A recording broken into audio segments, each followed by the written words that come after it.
ಚಿಕ್ಕಬಳ್ಳಾಪುರ ಜಿಲ್ಲೆಯಲ್ಲಿ 1700 ರೈತರು ನೋಂದಣಿ ಮಾಡಿಸಿಕೊಂಡಿದ್ದು 1.58 ಲಕ್ಷ ಕ್ವಿಂಟಾಲ್ ರಾಗಿ ಈ ಬಾರಿ ಮಾರಾಟ ಮಾಡಲು ನೋಂದಣಿ ಮಾಡಿಕೊಂಡಿರುವ ರೈತರಿಂದ ರಾಗಿ ಖರೀದಿ ಮಾಡಲಾಗಿದೆ ಎಂದು ಜಿಲ್ಲಾಧಿಕಾರಿ ಜಿ ಪ್ರಭು ಹೇಳಿದರು. ಕೇಂದ್ರ ಮತ್ತು ರಾಜ್ಯ ಸರ್ಕಾರ ಬೆಂಬಲ ಬೆಲೆ ಯೋಜನೆಯಡಿ ಪ್ರತಿ ಕ್ವಿಂಟಾಲ್ ರಾಗಿ 4886 ರು ನೀಡಿ ಖರೀದಿ ಮಾಡುತ್ತಿದೆ. ಈ ಖರೀದಿ ಪ್ರಕ್ರಿಯೆಯಲ್ಲಿ ಪಾರದರ್ಶಕತೆ ಹಾಗೂ ಗುಣಮಟ್ಟಕ್ಕೆ ಆದ್ಯತೆ ನೀಡಲಾಗುತ್ತಿದೆ.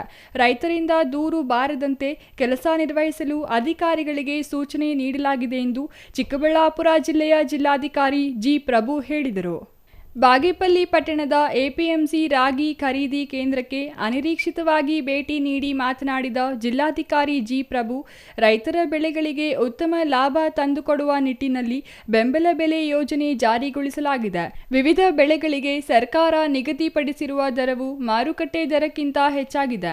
ರೈತರು ಸಹ ಬೆಂಬಲ ಬೆಲೆ ಯೋಜನೆಯಡಿ ರಾಗಿ ಮಾರಾಟ ಮಾಡಲು ಆಸಕ್ತಿ ತೋರಿದ್ದಾರೆ. ಜಿಲ್ಲೆಯ ಖರೀದಿ ಕೇಂದ್ರಗಳಲ್ಲಿ ಮಾರ್ಚ್ 31ರವರೆಗೆ ರಾಗಿ ಖರೀದಿ ಪ್ರಕ್ರಿಯೆ ನಡೆಯಲಿದೆ ಎಂದರು. ಸುಮಾರು 7400 ರೈತರು ನೋಂದಣಿ ಮಾಡಿಕೊಂಡಿದ್ದಾರೆ. ಅಷ್ಟು ಜನರ ರೈತರ ಹತ್ರ 4886 ರೂಪಾಯಿ ಪರ್ ಕ್ವಿಂಟಲ್ ಅಂತ ಒಂದು ಕ್ವಿಂಟಾಲ್ಗೆ ನಿಗದಿ ಮಾಡಿ ಖರೀದಿ ಮಾಡ್ತಾ ಇದ್ವಿ.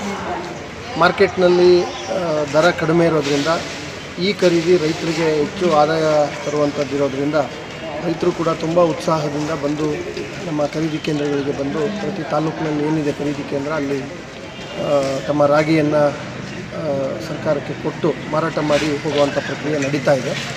ಈವರೆಗೆ ಸುಮಾರು 28,000 ಕ್ವಿಂಟಾಲ್ ಖರೀದಿ ಮಾಡಿದ್ದೀವಿ.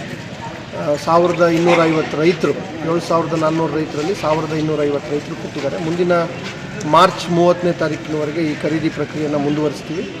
ಅಲ್ಲಿವರೆಗೆ ರೈತರು ಕಾಯೋದು ಬೇಡ, ಇಲಾಖೆಯನ್ನು ಸಂಪರ್ಕಿಸಿ ಯಾವ ದಿನ ಬರಬೇಕು ಅನ್ನೋದನ್ನ ಖಚಿತಪಡಿಸ್ಕೊಂಡು ಬಂದು ಅವರು ತಮ್ಮ ರಾಗಿಯನ್ನು ಮಾರಾಟ ಮಾಡುವಂಥ ಪ್ರಕ್ರಿಯೆಯನ್ನು ಮಾಡಬೇಕು.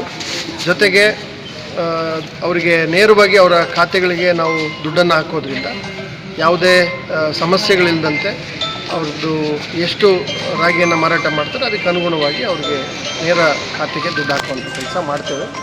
ಖರೀದಿ ಪ್ರಕ್ರಿಯೆಯಲ್ಲಿ ಯಾವುದೇ ಲೋಪಗಳು ಬಾರದಂತೆ ಪಾರದರ್ಶಕ ಹಾಗೂ ಗುಣಮಟ್ಟಕ್ಕೆ ಆದ್ಯತೆ ನೀಡಲಾಗುತ್ತಿದೆ.